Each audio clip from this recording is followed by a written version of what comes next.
Carbon आपका 0.5% से क्या है कि आपका ग्रेटर कर जाता है, ठीक है।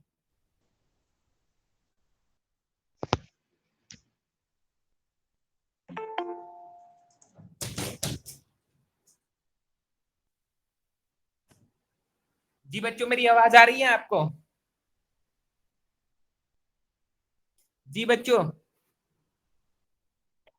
हाँ, तो ऑर्गेनिक कंटेंट की क्या है कि हम बात कर रहे थे, अगर वो 2.5% से क्या है कि आपका ग्रेटर हो जाता है, तो उसमें क्या है कि आपका जो है ना, वो जो आपका है सोयल, वो आपकी अनसुटेबल हो जाती है फिश प्रोडक्शन के लिए, ठीक है। तो इससे क्या है कि आपका जो है ना, मतलब एक्सेसिव ब्लूम हो जाता है, एक्सेसिव माइक्रोब्स क्या है कि आपके हो जाते हैं, और ऑक्सीजन का वाटर के अंदर क्या है कि आपका डिप्लेशन क्या है कि आपका स्टार्ट हो जाता है। नेक्स्ट हम बात करेंगे कार्बन नाइट्रोजन रेशियो की, ठीक है।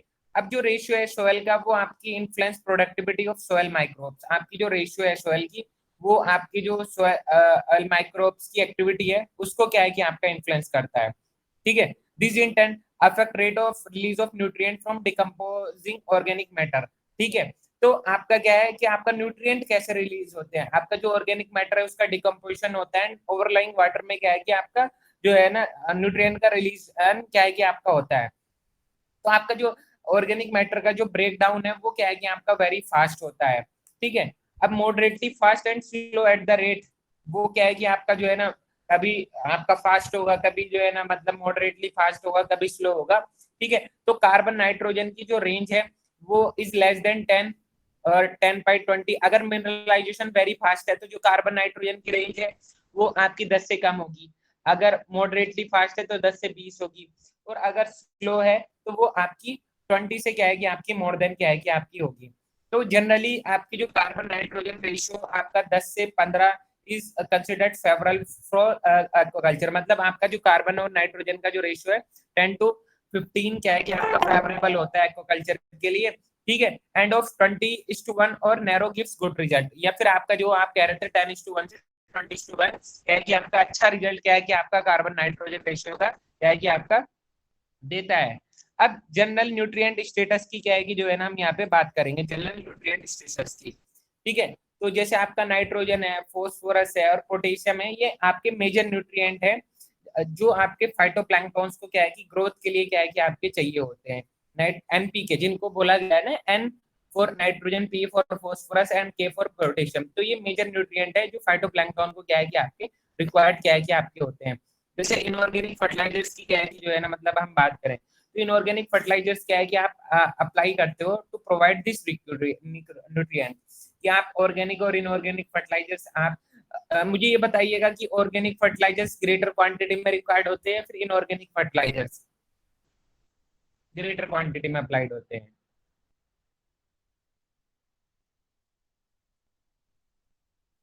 आवाज आ रही है बच्चों मेरी? ऑर्गेनिक। नहीं, ऑर्गेनिक जो न्यूट्रिएंट होते हैं ग्रेटर क्वांटिटी में रिक्वायर्ड होते हैं, और इनऑर्गेनिक जो और इनऑर्गेनिक फर्टिलाइजर्स माइन्यूट क्वांटिटीज में होते हैं, क्योंकि इनके अंदर एनपीके जो न्यूट्रिएंट है ये कंसंट्रेटेड फॉर्म में होते हैं। तो inorganic are required in less quantity and organic fertilizers are required in higher quantity, ठीक है। तो आपके जो इनऑर्गेनिक फर्टिलाइजर्स हैं वो आप अप्लाई करते हो to provide this nutrient, nutrient को प्रोवाइड करने के लिए। तो आपकी जो अप्रोप्रिएट डोसेज है वो डिपेंड करती है आपकी on the amount of individual nutrient present in the pond soil in the available form. Generally आपके जो रिलेटिवली स्मॉल अमाउंट की जो पोटेशियम वो क्या है कि आपका फिश पॉन्ड में जो है ना पोटेशियम की भी क्या है कि आपकी जरूरत होती है, जिस तरीके से आपका न्यूली कंस्ट्रक्टेड पॉन्ड होता है, ठीक है। तो और दूध suited on the poor soil में नीड पोटेशियम आल्सो, ये फिर आपका जो पुअर सॉइल पे क्या है कि आपका सुटेड है तो उसको क्या है कि पोटेशियम की क्या है कि आपकी जो है ना मतलब जरूरत पड़ती है। तो आपका जो सिंगल मोस्ट क्रिटिकल न्यूट्रिएंट है मेंटेनेंस के लिए पॉन्ड प्रोडक्टिविटी के लिए आपका अवेलेबल फास्फोरस जो है आपका सोयल में और वाटर में। जैसे क्या है कि आपका पॉन्ड सोयल में अगर 30 ppm अगर आपकी जो है ना फॉस्फेट होंगे तो उसका मतलब है वो पुअर प्रोडक्टिव है। अगर 30 से 60 है तो आपका एवरेज प्रोडक्टिविटी है, 60 to 120 है तो आपका गुड प्रोडक्टिविटी है, एंड 120 जो अब इज हाईली प्रोडक्टिव है। इसी तरीके से क्या है कि अगर पॉन्ड में 25 ppm से कम क्या है कि सोयल में नाइट्रोजन होगी तो उसको आप लो प्रोडक्टिव क्या है कि जो है ना मतलब कंसिडर करोगे। और अगर जो नाइट्रोजन की कंसेंट्रेशन अगर आपकी 250 से 500 ppm के बीच में होगी तो उसको आप मीडियम प्रोडक्टिव क्या है कि आप कंसिडर करोगे। And if is greater than 500 ppm then it is considered as highly productive. तो नाइट्रोजन कंटेंट की जो परसेंटेज है सोयल के अंदर वो 500 ppm से अगर अबव होगी तो उसको आप हाईली प्रोडक्टिव पॉन्ड क्या है कि जो है ना मतलब कंसिडर करोगे। Next, fertilization schedule of nursery pond. कि आपका नर्सरी पॉन्ड के फर्टिलाइजेशन शेड्यूल की क्या है कि जो है ना मतलब हम बात करेंगे। जैसे आप सभी को पता है आप 10 टन टू 15 टन जो है ना ऑर्गेनिक काउ डंग क्या है कि आप अप्लाई करते हो जो है ना मतलब नेचुरली फर्टिलाइज करने के लिए। तो मुझे ये बताइएगा कि आपको जो ये काउ डंग आप अप्लाई कर रहे हो तो ये एक साथ अप्लाई करना चाहिए या फिर स्प्लिट डोजेस में अप्लाई करना चाहिए? स्प्लिट डोसेस में। डोजेस में। स्प्लिट डोजेस में। Why in split doses? Why split doses में क्यों यूज करना चाहिए? एक तो देखो एक साथ अगर आप अप्लाई करोगे तो उसमें एक नुकसान ये है कि सारा का सारा आपका ऑर्गेनिक मैन्योर जब एक साथ डलेगा तो हाई डीओ क्रिएट करेगा। दूसरा क्या है कि आपका जो फिश फूड ऑर्गेनिज्म क्रिएट होंगे वो एक साथ ही क्रिएट हो जाएंगे। तो आपकी जो नर्सरी में आपने जो स्पाउंड डाला है वो एक साथ ही इसको स्कैवेंज कर लेगा। 3-4 दिन के बाद वो जो आपका नेचुरल फूड है वो खत्म हो जाएगा। अगर आप स्प्लिट डोजेस में क्या है कि आप डालोगे तो एक तो हाई बीओडी डिमांड भी नहीं होगी। दूसरा क्या है कि आपका एक पर्टिकुलर टाइम पे क्या है कि आपके जो फिश फूड ऑर्गेनिज्म है वो क्या है कि आपके मेंटेन रहेंगे। अब जो नेचुरल प्रोडक्टिविटी है नर्सरीज की वो आपकी अनसेटिस्फैक्टरी होती है। वो जो है ना मतलब वो जरूरत के हिसाब से क्या है कि आपकी पूरी नहीं हो पाती क्योंकि उसमें डिफिशियंसी होती है। आपका एक या फिर एक से ज्यादा आपके न्यूट्रिएंट एलिमेंट क्या है कि उसमें आपके नहीं होते हैं सोयल में और वाटर में। ठीक है, तो विच में be caused by the other environmental condition.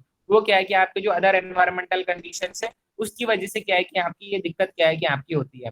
अब ये आपका जो डिफिशियंसी है इसको आप कैसे करेक्ट कर सकते हो? तो आप मैन्योर्स और जो फर्टिलाइजर्स है इनको आप अप्लाई करो। ठीक है, और वो मैन्योर्स और फर्टिलाइजर्स आप उनको अप्लाई करो जिसके अंदर क्या है कि आपके न्यूट्रिएंट क्या है कि आपके सुटेबल फॉर्म में क्या है कि आपके हो।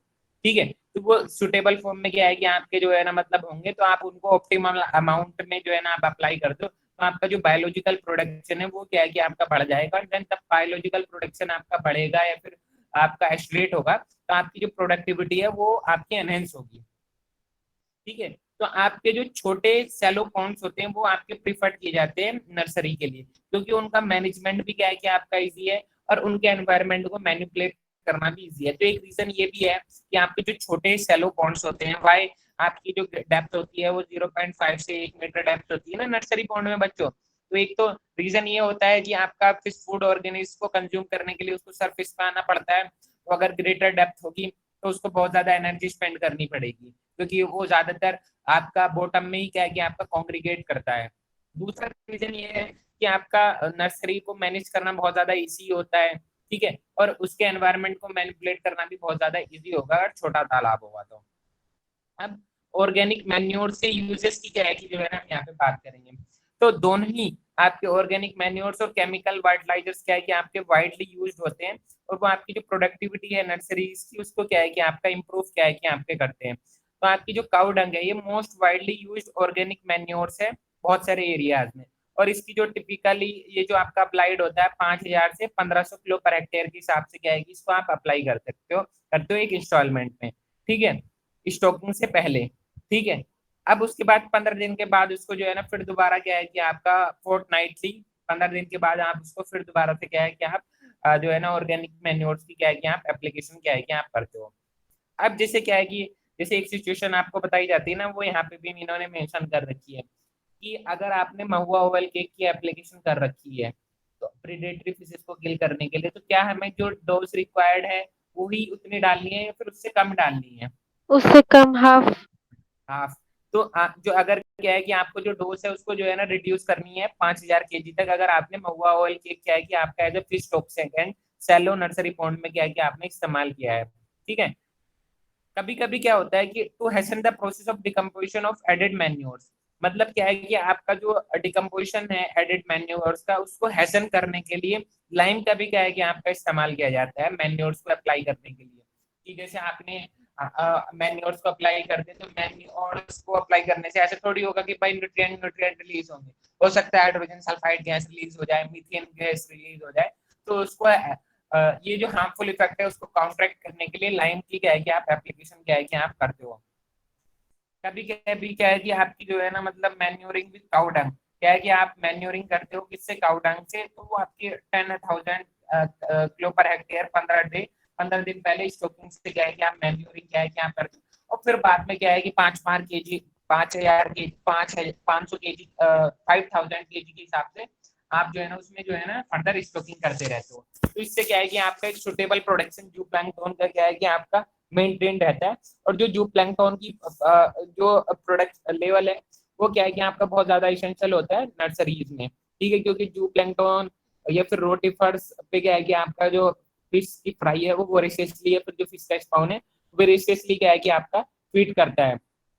अब जब एक से ज्यादा क्रॉप आप क्या है कि कर रहे हो नर्सरीज में, ठीक है, तो आपको मैन्योर करना है किससे, काउडंग से 5,500 KG immediately after removal of first crop. कि आपने एक तालाब से आप एक से ज्यादा क्रॉप ले रहे हो, तो आपने पहली क्रॉप स्पाउन की डाली एंड 15 दिन के बाद वो नर्सरी में कन्वर्ट होगी, फ्राई में कन्वर्ट होगी, तो जब दूसरी क्रॉप आप डाल रहे हो तो उससे पहले आप 5,500 किलो क्या है कि जो है ना काउडंग उसमें जो है ना डालिएगा, ठीक है। इसके साथ साथ क्या है कि आप mustard oil cake, cow dung, poultry manure का भी क्या है कि इस रेशियो में क्या है कि आप अप्लाई करिएगा 6:3:1 के रेशियो में 1100 ppm के हिसाब से। तो ये भी क्या है कि आपका सक्सेसफुल होता है, ठीक है। तो आपका जो प्लैंक्टन की पॉपुलेशन इंक्रीज करने के लिए और आपका स्पाउन क्या है कि उस पर आपका क्या है कि फीड कर लेता है। तो ये क्या है कि आपका एक मीजर क्या है कि आपका हो जाता है। नेक्स्ट हम बात करेंगे इनऑर्गेनिक फर्टिलाइजर्स की। तो आपके जो फर्टिलाइजर्स, इनऑर्गेनिक फर्टिलाइजर्स मैंने बताया ना कि इनऑर्गेनिक फर्टिलाइजर्स आपके कंसंट्रेटेड फॉर्म में क्या है कि आपके होते हैं। तो ये जो फर्टिलाइजर्स होते हैं इनके अंदर फिक्स्ड परसेंटेज क्या है कि आपके न्यूट्रिएंट इंडिविजुअल न्यूट्रिएंट एलिमेंट्स की क्या है कि आपकी होती है, या फिर आपके एक से ज्यादा एलिमेंट की जो है ना मतलब कंसंट्रेशन इसके अंदर क्या है कि आपकी होती है, और वो आपका जो प्रोडक्टिविटी है नर्सरीज की उसको क्या है कि आपका अनहेंस क्या है कि आपका कर देती है, ठीक है। तो जो आपका नाइट्रोजन और फास्फोरस है, ठीक है, जिस इसका रेशियो है आपका 4:1, ये कहा कि आपका considered most effective for increase production in nursery. आपका जो नाइट्रोजन और फास्फोरस है इसका रेशियो है आपका 4:1, ठीक है। तो इसको कंसिडर किया जाता है कि आपका नर्सरी में प्रोडक्शन को इंक्रीज करने के लिए क्या है कि आपका मोस्ट इफेक्टिव है, ठीक है। तो वीकली जो आपकी एप्लीकेशन है नाइट्रोजन की, फास्फोरस की, पोटेशियम मिक्सचर की, वो यहाँ पे जो है ना मतलब दे रखी है, इसको भी क्या है कि आप याद रखिए कि weekly application of nitrogen, phosphorus, potassium, NPK 8:4:2, ये क्या है कि आपका सुटेबल होता है किस फूड ऑर्गेनिज्म को इंक्रीज करने के लिए। इसके साथ साथ क्या है कि आपकी जो एनपीके की जो रेशियो है 18:8:4, जो आपका 500 किलो पर हेक्टेयर के हिसाब से after liming eight 200 kilo per hectare, ये क्या है कि आपका इफेक्टिव होता है आपका जो है ना मतलब प्रोडक्शन को एनहेंस करने के लिए स्लाइटली एसिडिक और अनप्रोडक्टिव सोयल जो है आपकी नर्सरीज की, ठीक है। तो आपकी जो नाइट्रोजनस फर्टिलाइजर्स इसके अंदर क्या है कि आपका डिफरेंट फॉर्म के नाइट्रोजन, जैसे आपका अमाइड, अमोनियम कम नाइट्रेट और अमोनिया, ये आपका सुटेबल होता है किसको मैनेज करने के लिए, नर्सरीज को मैनेज करने के लिए। 3 फॉर्म के फर्टिलाइजर्स होते हैं लाइक जैसे urea, calcium ammonium nitrate, ammonium sulphate, ये क्या है कि आपके इफेक्टिव होते हैं और ये आपके स्लाइटली एसिडिक टू न्यूट्रल क्या है कि आपके होते हैं, मॉडरेटली एसिडिक होते हैं अल्कलाइन सॉइल्स रेस्पेक्टिवली, ठीक है। तो 18-80 किलो नाइट्रोजन पर हेक्टेयर क्या कि आपकी सुटेबल होती है जब आप रियरिंग कर रहे हो किसकी, रहू स्पान की नर्सरीज में। तो एक तरीके से यहाँ पे ऑर्गेनिक और इनऑर्गेनिक फर्टिलाइजर्स की क्या है कि जो है ना मतलब बात की, जो आपकी जो फिश फूड ऑर्गेनिज्म है उसको एनहेंस करने के लिए क्या है कि हम इस्तेमाल क्या है कि जो है ना मतलब करते हैं, ठीक है बच्चों। नेक्स्ट है आपका, आप जैसे क्या है कि मैं आपको 4 ऑप्शन दे रहा हूँ, आपको इसमें से आपको फाइंड आउट करना है कि इनमें से कौन सा सुटेबल ऑप्शन है। जैसे सपोज स्टेटमेंट ये कह रहा है कि आप जो है ना मतलब सस्टेन प्रोडक्टिविटी को मेंटेन करने के लिए आपको कौन कौन से फर्टिलाइजर आपको इस्तेमाल करने चाहिए। तो पहला ऑप्शन है आपका ऑर्गेनिक फर्टिलाइजर, दूसरा इनऑर्गेनिक फर्टिलाइजर, तीसरा mixture of inorganic and organic fertilisers and fourth is none of these. Third. हाँ, third option is correct, third option is the correct answer.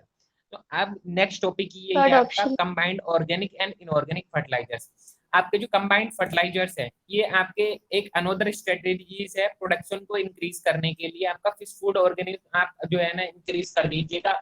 जब खाना ज्यादा होगा तो आपका जो है ना मतलब availability of food is greater, ठीक है, तो आपकी जो प्रोडक्टिविटी है वो भी क्या है कि आपकी इंक्रीज करेगी, ठीक है।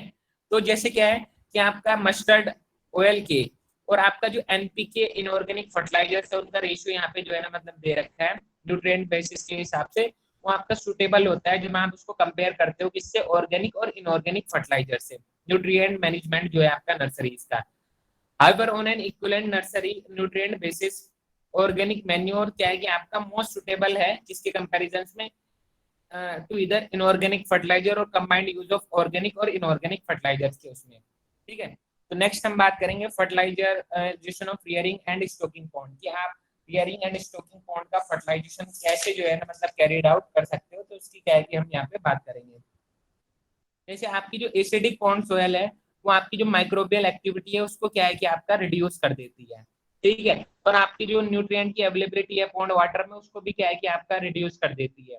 और अगर आप एसिड सोयल को फर्टिलाइजर्स अप्लाई करके ही सोच रहे हो कि भाई इसकी हम प्रोडक्टिविटी को एनहेंस कर सकते हैं या फिर इसको जो है ना मतलब प्रोडक्टिव बना सकते हैं, तो फर्टिलाइजर्स क्या है कि आपके एसिड सल्फेट सोयल पे आपके इनएफेक्टिव क्या है कि आपके होते हैं।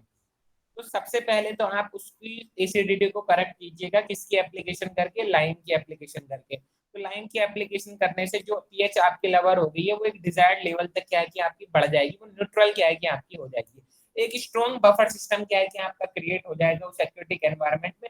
एंड देन फर्टिलाइजर्स क्या है कि आप अप्लाई कीजिएगा उसका न्यूट्रिएंट लेवल को इम्प्रूव करने के लिए, ठीक है। तो जब आपने लाइमिंग क्या है कि जो है ना मतलब इस्तेमाल की, तो आपका जो ऑर्गेनिक मैटर है उसका जो है ना डिकम्पोजिशन आपका स्टिमुलेट हो गया, ठीक है। और आपका लाइमिंग से क्या है कि आपका कैल्शियम क्या है कि आपका पॉन्ड एनवायरनमेंट को क्या है कि आपका सप्लाई हो गया। दूसरा क्या है कि डिकम्पोजिशन हुआ तो नाइट्रेट कंटेंट जो होता है पॉन्ड में वो आपका इंक्रीज हो गया।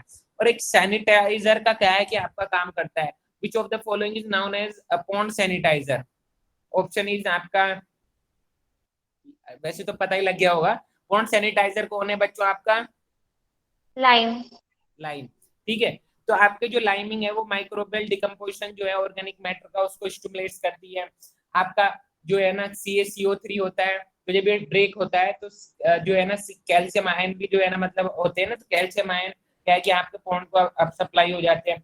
नाइट्रेट की कंटेंट आपकी पॉन्ड में इंक्रीज कर जाती है, ठीक है। और पॉन्ड एनवायरनमेंट में क्या है कि सैनिटेशन क्या है कि आपका मेंटेन रह जाता है। जो जनरली आपकी जो ग्राउंड लाइमस्टोन है वो एक्सटेंसिवली यूज्ड होता है, और वो आपकी जो बेड सरफेस है उस पे जो है ना आप स्प्रेड कर देते हो या फिर ब्रॉडकास्ट कर देते हो वाटर सरफेस पे। ब्रॉडकास्ट का मतलब पूरा क्या है कि आप उसको फैला दो। आवाज क्लियर नहीं है सर। अच्छा, आवाज क्लियर नहीं है, एक सेकंड रुकिएगा जरा।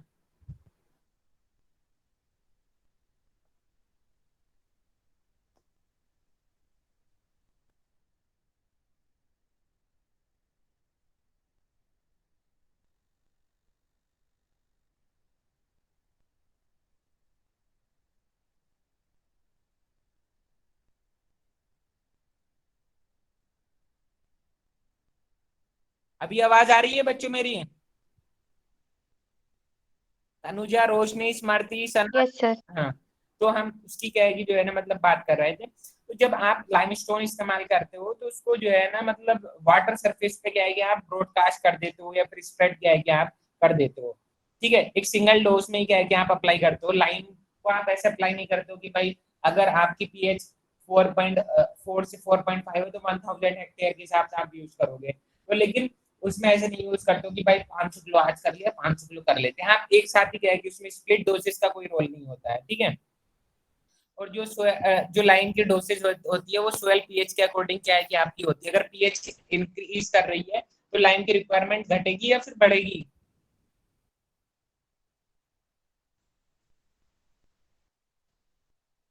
इंक्रीज कर रही है तो घटेगी। इंक्रीज कर रही है तो घटेगी, हाँ, वेरी गुड। तो क्या है कि आप जो है ना जनरली क्या है कि आप जो है ना 100 से 200 किलो पर हेक्टेयर के हिसाब से जो है ना आप लाइन अप्लाई करते रहिएगा, क्योंकि ये आपका जो बहुत एसिडिटी है उसको न्यूट्रलाइज करने के लिए क्या है कि आपका जो है ना मतलब रेस्पॉन्सिबल क्या है कि आपका होता है, ठीक है। इंडिया में ऑर्गेनिक मैन्योर क्या है कि आपके कॉमनली यूज होते हैं इनऑर्गेनिक फर्टिलाइजर्स के कंपैरिजन में। तो वाइड वैरायटी के आपके agriculture wastage, cow dung, poultry tropic, pig manures, biogas slurry, ये क्या क्या ऐसे ऑर्गेनिक मैन्योर्स इस्तेमाल होते हैं। रियरिंग पॉन्ड्स में आप रा काउ डंग या फिर जो आपकी बायोगैस की स्लरी अगर आप इस्तेमाल करते हो रियरिंग पॉन्ड में, इसका ध्यान रखना। In rearing pond application of cow dung और बायोगैस स्लरी क्या है कि आपकी बेटर रिजल्ट क्या है कि आपकी देती है, ये ऑब्जर्व किया गया है। तो आपका ऑर्गेनिक कार्बन कंटेंट के बेसिस पे आपकी जो पॉन्ड सोयल है रियरिंग पॉन्ड की, depending on the organic carbon content of pond soil in the rearing pond, application of raw cow dung or biogas slurry is in the range of 3.7 to 5.5 तो इतने में क्या है कि आप जो है ना उसको क्या है कि आप इतनी रेंज में क्या है कि आप उसको अप्लाई करते हो। जैसे यहाँ पे लिखा हुआ है ना कि रा काउ डंग या फिर बायोगैस स्लरी जो आप अप्लाई कर रहे हो 3.3:0.7 और 5.5:12 टन के हिसाब से क्या है कि आप अप्लाई करते हो। इसके साथ साथ क्या है कि आप जो है ना एडिशन करते हो 2.5 से 5 ton per hectare per year रा काउ डंग का, या फिर आप 10 से 30 टन बायोगैस स्लरी इस्तेमाल कर लेते हो, या फिर 5 से 15 टन पोल्ट्री ड्रॉपिंग क्या है कि आप इस्तेमाल कर लेते हो स्टॉकिंग पॉन्ड में, तो एक अच्छा रिजल्ट क्या है कि आपका मिल जाता है। ठीक है, तो जैसे रियरिंग पॉन्ड की क्या है कि जो है ना मतलब बात करें तो 50% जो टोटल रिक्वायरमेंट होती है वो 15 से 20 दिन पीरियड स्टॉकिंग ऑफ फ्राई। मतलब क्या है कि अगर आप रियरिंग पॉन्ड में जो है ना मतलब एप्लीकेशन कर रहे हो फर्टिलाइजर्स की, तो आप 15 से 20 दिन पहले जो है ना स्टॉकिंग से पहले क्या है कि आप उसमें जो है ना डाल दीजिएगा जितनी भी टोटल रिक्वायरमेंट है। और बाकी जो है ना आप जैसे सपोज 2 मंथ आप रियरिंग कर रहे हो, ठीक है, तो 2 इक्वल मंथ्स में आप स्प्लिट डोसेस में, जैसे आपको सपोज आप 5 किलो डाल रहे हो तो आप दोस्तों आप 15 दिन पहले डाल लीजिएगा, और जो आपका 2.5 किलो बचा है उसको स्प्लिट डोसेस में 2 महीने में क्या है कि आप डाल लीजिएगा जितनी भी आपकी रिक्वायरमेंट है। ठीक है, तो in the ponds on the other hand 20% of the total requirement is applied initially and rest is given to in equal. या फिर इसके अलावा ये भी मेथड है कि 20% टोटल रिक्वायरमेंट जो है उसको शुरू में अप्लाई कर लो और बाकी 2 इक्वल मंथ्स में स्प्लिट डोसेस में 80% क्या है कि आप अप्लाई कर लो। ठीक है, तो but if ponds are treated with mahua oil के, अगर आपने महुआ ऑयल केक से जो है ना मतलब पॉन्ड को ट्रीट करा है तो ऑर्गेनिक मैन्योर्स की जो इनिशियल एप्लीकेशन है उसको जो है ना डिक्रीज करना क्या है कि आपका पड़ता है। अब नेक्स्ट यहाँ पे जो है ना जो नाइट्रोजन फर्टिलाइजर्स की इफिशिएंसी की क्या है जो है बात करेंगे, तो इफिशिएंसी जो है नाइट्रोजन फर्टिलाइजर की आपकी जो है ना प्रोडक्टिविटी जो है पॉन्ड्स की उसको एनहेंस करती है। वो डिपेंड करती है आपके फॉर्म पे। जैसे आपके कॉमनली यूज नाइट्रोजन फर्टिलाइजर्स हैं, यूरिया है, अमोनियम सल्फेट है और कैल्शियम अमोनियम नाइट्रेट है। कई बार पूछा गया है कि which of the following is used, which of the following is commonly used as a nitrogen fertilizers. तो इसका याद रखिएगा, urea, ammonium sulphate and calcium ammonium nitrate. ठीक है, तो आपका जैसे यूरिया की बात कर रहे हैं तो यूरिया आपका सुटेबल होता है slightly acidic to neutral soil में। ठीक है, आपका जो यूरिया है वो स्लाइटली एसिडिक या फिर न्यूट्रल सोयल है तो वहां पे आपका नाइट्रोजन फर्टिलाइजर्स में यूरिया सुटेबल होगा। और अगर एल्कलाइन सोयल है तो उसमें अमोनियम सल्फेट क्या है कि आपका सुटेबल होने वाला है। और अगर एसिडिक सोयल है तो कैल्शियम अमोनियम नाइट्रेट जो है ना सुटेबल होने वाला है। इट इज वेरी इंपॉर्टेंट, इसको याद रखना बहुत ज्यादा जरूरी है। ये जो चैप्टर है ना बच्चों, soil and water quality management in aquaculture, ये बड़ा इंपॉर्टेंट चैप्टर है कि अगर आप एक्वाकल्चर या फिर एक्वेटिक एनवायरनमेंट मैनेजमेंट से अगर आप मास्टर्स करोगे, पीएचडी करोगे, तो एक सब्जेक्ट आपका यही होगा, soil and water quality management in aquaculture. अगर एक्वाकल्चर लोगे तो आपका मेजर का सब्जेक्ट होगा, अगर एईएम लोगे तो माइनर का सब्जेक्ट होगा, लेकिन होगा जरूर। और यही सब चीजें आपको बाद में भी पढ़नी है और ये इंपॉर्टेंट है आईसीआर पॉइंट ऑफ व्यू से भी। और आपकी जो अगर आप डे टू डे लाइफ है आपकी फिजिक्स स्टूडेंट की, तो उसमें तो मोस्ट इंपॉर्टेंट चैप्टर है, तो इसको पढ़ना बहुत ज्यादा जरूरी है। ठीक है, जैसे अगर आपका जो है ना अगर आप नाइट्रोजन फर्टिलाइजर अप्लाई कर रहे हो तो 3 फॉर्म में अप्लाई होते हैं, urea, ammonium sulphate and calcium ammonium nitrate. तो कैल्शियम अमोनियम नाइट्रेट आपका एसिडिक सॉइल में यूज होता है, अमोनियम सल्फेट आपका अल्कलाइन सॉइल में यूज होता है एंड यूरिया आपका slightly acidic to neutral soil में क्या है कि आपका होता है। ठीक है, तो आपकी जो अवेलेबल नाइट्रोजन कंटेंट है पॉइंट सॉइल की वो डिपेंड करती है इस पे ना। जैसे आप 5 से 70 किलो क्या है कि आप नाइट्रोजन क्या है कि आप अप्लाई कर रहे हो, ठीक है, रियरिंग पॉन्ड में, तो एक रिस्ट्रिक्ट डोसेज क्या है कि आपकी जो है ना पूरी यहाँ पे क्या है कि आपकी मेंशन कर दी गई है, तो वो डोसेज को क्या है कि आप यहाँ पे देख लेना। नेक्स्ट आपका जैसे अगर आपको फोस्फेट्स क्या है कि आपको अप्लाई करने हो तो फोस्फेट की फॉर्म में आप क्या अप्लाई करते हो, विच of the following single super phosphate. Single super phosphate क्या है कि आपका कॉमनली यूज्ड फोस्फेट फर्टिलाइजर है जो फिश पॉन्ड में क्या है कि आपका यूज होता है। ठीक है, तो आपका अवेलेबल फोस्फोरस कंटेंट कितना है पॉन्ड सॉइल में, इस बेसिस पे क्या है कि आप फोस्फोरस की क्या है कि आप एप्लीकेशन क्या है कि आप करते हो। ठीक है,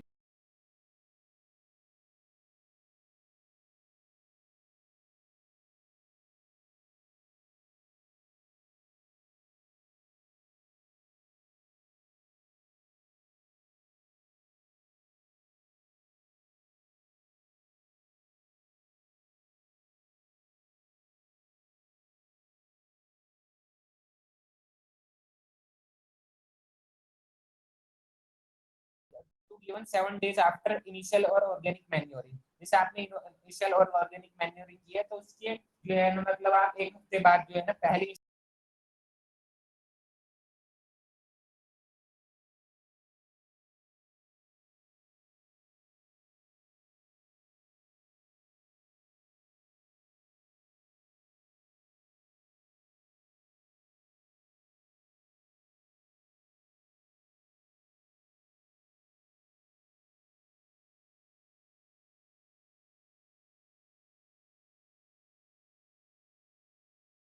फोस्फोरस में आपका है सिंगल सुपर फोस्फेट। अब नेक्स्ट एनपीके की बात होती है ना, नाइट्रोजन फोस्फोरस और पोटेशियम, एंड पोटेशियम में आपके muriate of potash and sulphate of potash, ये भी क्या है कि आपके कॉमनली यूज्ड है पोटेशियम फर्टिलाइजर जो फिश पॉन्ड में क्या है कि आपके अप्लाई क्या है कि आपके जो है ना मतलब होते हैं। ठीक है, तो उसमें डोसेस क्या है कि आपकी यहाँ पे मेंशन की गई है स्टोकिंग पॉन्ड की। ठीक है, तो जो आपके फर्टिलाइजर है वो इक्वली मंथली स्प्लिट डोसेस में क्या है कि आपके अप्लाई कीजिएगा। ठीक है, इफ थिक ग्रीन और blue green Bloom of algae develop in the pond, अगर आपके तालाब में थिक, अगर आपके तालाब में एक थिक जो है ना मतलब क्या है कि ब्लूम ग्रीन अलगी का क्या है कि आपका हो। ठीक है, तो आपको जो है ना ऑक्सीजन डिप्लीशन क्या है कि आपका हो सकता है रात के टाइम पे ना, क्योंकि आपके जो अलगी है वो रात में क्या है कि आपकी रेस्पायर करेगी। तो आपके जो मैन्योर्स और फर्टिलाइजर्स की जो एप्लीकेशन है उसको सस्पेंड कर देना चाहिए, क्योंकि अगर आपने मैन्योर्स अप्लाई कर दिए तो वो और उस चीज को क्या है कि आपका बूस्ट अप क्या है कि आपकी करेगी, और वो फिर क्या है कि आपकी हैजार्डस क्या है कि आपकी हो सकती है। तो जब आप ऑर्गेनिक मैन्योर्स या फिर केमिकल फर्टिलाइजर्स का क्या है कि आप इस्तेमाल कर रहे हो तो केयरफुल यूज करना क्या है कि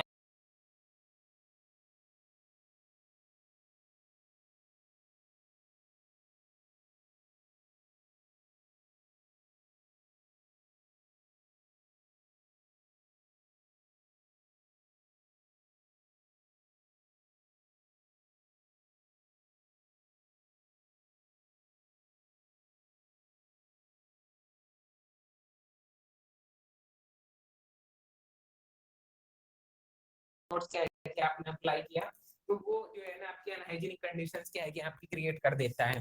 तो मुझे ये बताइएगा बच्चों ना, जैसे आप रॉ काऊ डंग का इस्तेमाल कर रहे हो, तो रॉ काऊ डंग आपने जैसे वो अभी जो है ना मतलब जैसे क्या है कि एक तो ताजा रॉ काऊ डंग हुआ, एक कुछ दिन के बाद आपने क्या है कि उसको इस्तेमाल किया, तो कौन सा बेटर होता है, जो कुछ फ्रेश सेकंड। सेकंड वाला?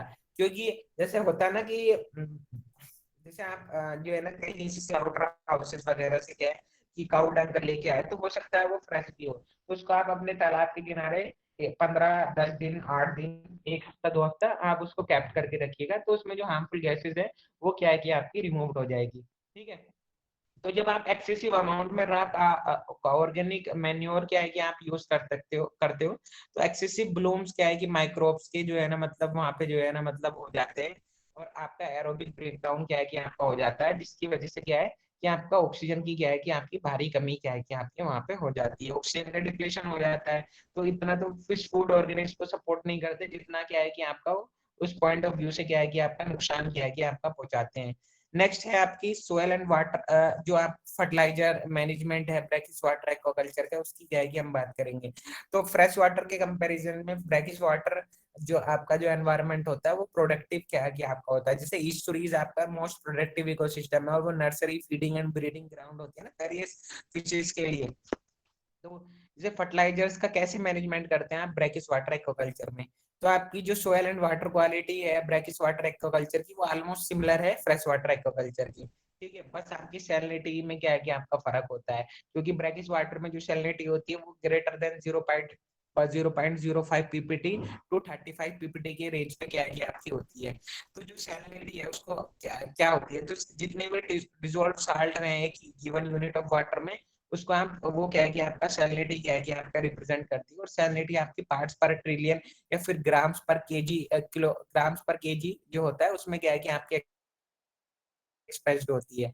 तो ब्रैकिश वाटर की सैलिनिटी भी क्या है कि आपके यहाँ पे दे रखी है 0.5 से 30 पीपीटी। वो डिपेंड करती है आपकी कि डिस्टेंस कितनी है सी के उससे ना, मतलब ठीक है। और उसमें भी मानसून वेरिएशन क्या है कि आपका आता है। जैसे फॉर एग्जांपल आपकी स्टोरीज है, तो मानसून सीजन में आपकी जो है ना सैलिनिटी स्टोरीज की घटती है या फिर बढ़ती है, इंक्रीज करेगी या फिर डिक्रीज करेगी मानसून सीजन में। डिक्रीज करेगी। डिक्रीज की करेगी। सैलिनिटी डिक्रीज करेगी। और समर सीजन में इंक्रीज। इंक्रीज करेगी। इंक्रीज करेगी। तो हाँ, डिक्रीज इसलिए करेगी मानसून सीजन में क्योंकि बारिश होगी। अब डाइल्यूट वाटर आपका जो फ्रेश वाटर है वो रिवर में आएगा, रिवर से स्टोरीज में जाएगा, तो फ्रेश वाटर ज्यादा ऐड होगा। तो फ्रेश वाटर क्या है कि आपका सलाइन वाटर में ऐड हो रहा है, तो सैलिनिटी डिक्रीज करेगी। और समर मंथ्स में जो है ना एवोपरेशन होता है, तो जो फ्रेश वाटर है वो जो वाटर है वो तो एवोपरेट हो जाएगा, पानी कम बचेगा, तो सैलिनिटी क्या है कि आपकी इंक्रीज क्या है कि आपकी करने लगेगी। फॉर एग्जाम्पल जैसे आप जो है ना वाटर को बॉईल कर रहे हो, एक वाटर है आपका जो है ना फ्रेश वाटर है, एक वाटर आपका सैलाइन वाटर है, तो किसका बॉइलिंग पॉइंट आपका जो है ना ग्रेटर होगा?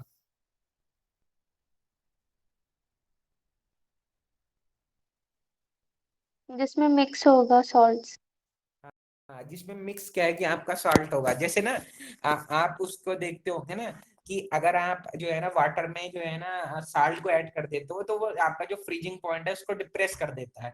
जैसे आपका जो वाटर का जो फ्रीजिंग पॉइंट है फ्रेश वाटर का वो जीरो जीरो है, जीरो के बाद आपका जो फ्रेश वाटर है वो जो है ना मतलब क्रिस्टलाइजेशन उसमें क्या है कि आपका स्टार्ट हो जाता है। लेकिन अगर आप उसमें जो है ना साल्ट ऐड कर देते हो तो आपका जो फ्रीजिंग पॉइंट है वो डिप्रेस हो जाता है। हो सकता है कि वो क्रिस्टलाइजेशन -20 के बाद हो, -40 के बाद हो, -60 के बाद क्या है कि आपका हो। तो जो आपका सैलिनिटी का इफेक्ट है वो आपकी जो the effect of salinity on the growth and availability of fish food organisms may be due to its direct influence on physiological process or due to effect on the transportation of nutrient element।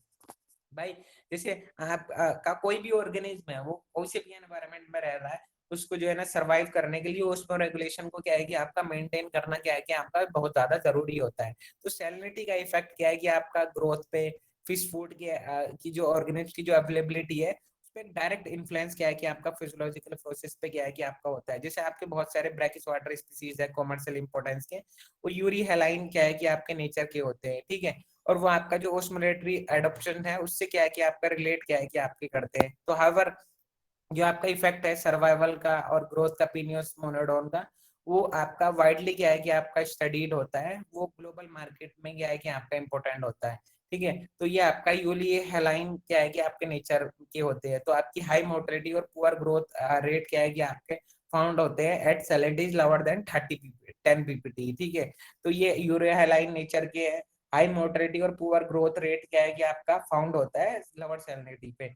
अब जो जैसे salinity है वो जो है ना मतलब आपका जैसे हम बात कर रहे थे पीनियस मोनोडोन की या फिर आप प्राउंस वगैरह की, तो उनको अर्ली लाइफ में क्या है कि सलाइन वाटर की क्या है कि आपकी रिक्वायरमेंट होती है। तभी तो क्या है कि जो जहाँ पे हैचरीज होती है ना उसकी क्या नाम पीनियस प्राउंस वगैरह की, तो आपके वहाँ पे जो है ना सलाइन वाटर की रिक्वायरमेंट क्या है कि आपकी होती है। या तो फिर उसको आर्टिफिशियली सलाइन वाटर क्या है कि आप बनाते हो, जैसे आप आर्टिफिशियल सी वाटर बनाते हो। तो आप मुझे ये बताइएगा कि आर्टिफिशियल सी वाटर में आपकी कौन सी फिश कौन सा जो है ना मतलब श्रिम्प की स्पीसीज कल्चर हो जाती है? वेनामी। लेक्टोपिनियस बनामी क्या है कि आपकी कल्चर हो जाती है। तो आपके जो अगर सैलिनिटी की रेंज 15 से 30 पीपीटी के बीच में, तो ये सैलिनिटी पीनियस मोनोडोन की ग्रोथ को क्या है कि आपका सपोर्ट करती है। और पीनियस मोनोडोन क्या है कि आपका सर्वाइव कर जाता है और ग्रो करता है लोअर सैलिनिटी पे भी, ठीक है। और वो क्या है कि कुछ मंथ तक तो क्या है कि फ्रेश वाटर को भी क्या है कि आपका टॉलरेट क्या है कि आपका कर लेता है। तो इंडिया में जो कल्चर है फिशरीज रिसोर्सेज की ब्रेकिश वाटर सेक्टर की सरप्राइज इन मैग्नीट्यूड, ठीक है। मतलब इतनी ज्यादा तो नहीं है जितनी क्या है कि आपकी फ्रेश वाटर पॉन्ड में है, ठीक है। तो फ्रेश वाटर पॉन्ड सेक्टर से कंपेयर करें तो आपका जो प्रोडक्शन है क्या है ना ब्रैकिश वाटर का, वो क्या है कि आपका कम भी है। क्यों है? एक तो जो फिश फूड ऑर्गेनिज्म है उसकी जो है ना सुटेबिलिटी क्या है कि आपकी कम है। एक एक मेजर रीजन ये है प्रोडक्टिविटी के कम होने का। दूसरा क्या है कि प्रोडक्टिविटी को इंक्रीज करने के लिए आप फर्टिलाइजर्स और मैन्योर्स का क्या है कि आप यूज कर सकते हो, लेकिन वहां पे क्या है कि इतना यूज क्या है कि आपका नहीं होता है। ठीक है, तो आपका जो बेंथिक एल्गी है वो प्रिंसिपल फूड आइटम्स है, जितनी भी non carnivorous brackish water fishes और प्राउंस है उनके लिए प्रिंसिपल फूड बेंथिक एल्गी ही क्या है कि आपका होता है। तो ये आपकी जो है ना मतलब एल्गी क्या है कि आपका बॉटम सोयल पे क्या है कि जो सरफेस है वहां पे क्या है कि आपकी ग्रो करती है and drive their substance either directly from soil or from soil water interface। ठीक है, तो जो आपकी concentration and nutrient element की is either case are largely governed by the amount of water soluble and exchange ion present in the surface of bottom soil। मतलब क्या है कि आपके जो न्यूट्रिएंट है वो क्या है कि आपके एक्सचेंज होते रहते हैं ओवरलाइंग वाटर में, और वो न्यूट्रिएंट क्या है कि वहाँ पे अवेलेबल होते हैं। और दूसरा क्या है कि आपका जो बॉटम सोयल में जो आपकी एल्गी ग्रो कर रही है वही एक आपका ऐसा मटेरियल होता है जो नेचुरल फिश फूड ऑर्गेनिज्म कह सकते हो, जिसपे क्या है कि आपकी एल्गी जो है ना मतलब आपकी जो नॉन कार्निवोरस फिशेज है वो क्या है कि आपका बॉटम ओमनिवोरस या फिर आपकी हर्बीवोरस जिनको कह रहे हो, ठीक है ना, वो क्या है कि आपका वहां पे सर्वाइव क्या है कि आपका करती है। ठीक है, तो जब आप फर्टिलाइजेशन कर रहे हो ब्रैकिश वाटर फॉर्म का, तो बेंथिक एल्गी की ग्रोथ को क्या है कि आप इंक्रीज क्या है कि आप करते हो। ठीक है, क्योंकि बहुत सारे आपके जो फिश फूड ऑर्गेनिज्म है वो आपके सर्वाइव नहीं करते हैं, जो आपके फ्रेश वाटर में है वो आपके ब्रैकिश वाटर में क्या है कि आपके नहीं होते, लेकिन मेजरली बहुत सारे तो क्या है कि आपको देखने के लिए क्या है कि आपको मिल जाएंगे। अब नेक्स्ट हम रोल जो है सोयल्स का उसकी क्या है कि जो है ना मतलब बात करेंगे। तो जो प्रोडक्टिविटी है ब्रैकिश वाटर पॉन्ड्स की वो डायरेक्टली रिलेट करती है आपका जो कंसंट्रेशन है न्यूट्रिएंट की सोयल में। अगर सोयल में आपके अच्छे न्यूट्रिएंट है तो आपका प्रोडक्टिविटी जो पॉन्ड की आपकी ग्रेटर होने वाली है। तो आपकी जो ब्रैकिश वाटर की जो सोयल्स होती है, जैसे आप कहोगे जी सर आप तो कह रहे थे कि ब्रैकिश वाटर एनवायरनमेंट ज्यादा प्रोडक्टिव होता है फ्रेश वाटर से, लेकिन आपने थोड़ी देर पहले कहा कि भाई जो है ना फ्रेश वाटर की प्रोडक्ट का जो प्रोडक्शन है ज्यादा है ब्रैकिश वाटर से। लेकिन आपने ये आप यहाँ पे कंफ्यूज हो गए, किसी बच्चे ने कोई सवाल पूछा ही नहीं। एक्चुअली में जैसे इस्टोरीज में ब्रैकिश वाटर है तो वो आपका हाईली प्रोडक्टिव है, लेकिन आप किसी ब्रैकिश वाटर इकोसिस्टम में एक्वाकल्चर कर रहे हो तो वो आपका प्रोडक्टिव क्यों नहीं होता? एक तो क्या है कि जैसे आप सलाइन कोस्टल एरियाज में एक्वाकल्चर कर रहे हो, आपने जो है ना वहां पे पानी कलेक्ट कर लिया, तो आपका कोई कनेक्शन क्या है कि आपका नहीं है किसी से रिवर से और किसी सी वगैरह से, तो आपके न्यूट्रिएंट कहाँ से आएंगे? ब्रैकिश वाटर सॉइल प्रोडक्टिव थोड़ी होती है। इस में न्यूट्रिएंट आपके रिवर से भी ड्रेन्ड होते हैं, और मैरीन इकोसिस्टम में जब आपकी हाइड्राइट्स आती है तो वो भी क्या है कि आपका न्यूट्रिएंट क्या है कि लेके आते हैं, तो आपको प्रोडक्टिव होता है। लेकिन ब्रैकिश वाटर अगर आप एक्वाकल्चर कर रहे हो तो वहां पे कहाँ से न्यूट्रिएंट आएंगे? आपका अगर सोयल प्रोडक्टिव है तभी तो ओवरलाइंग वाटर में न्यूट्रिएंट आने वाले हैं। वहां की सोयल इतनी प्रोडक्टिव नहीं होती as compare to fresh water. That's why production यहाँ का कम है, क्योंकि फिश फूड ऑर्गेनिज्म की अवेलेबिलिटी आपकी कम होती है।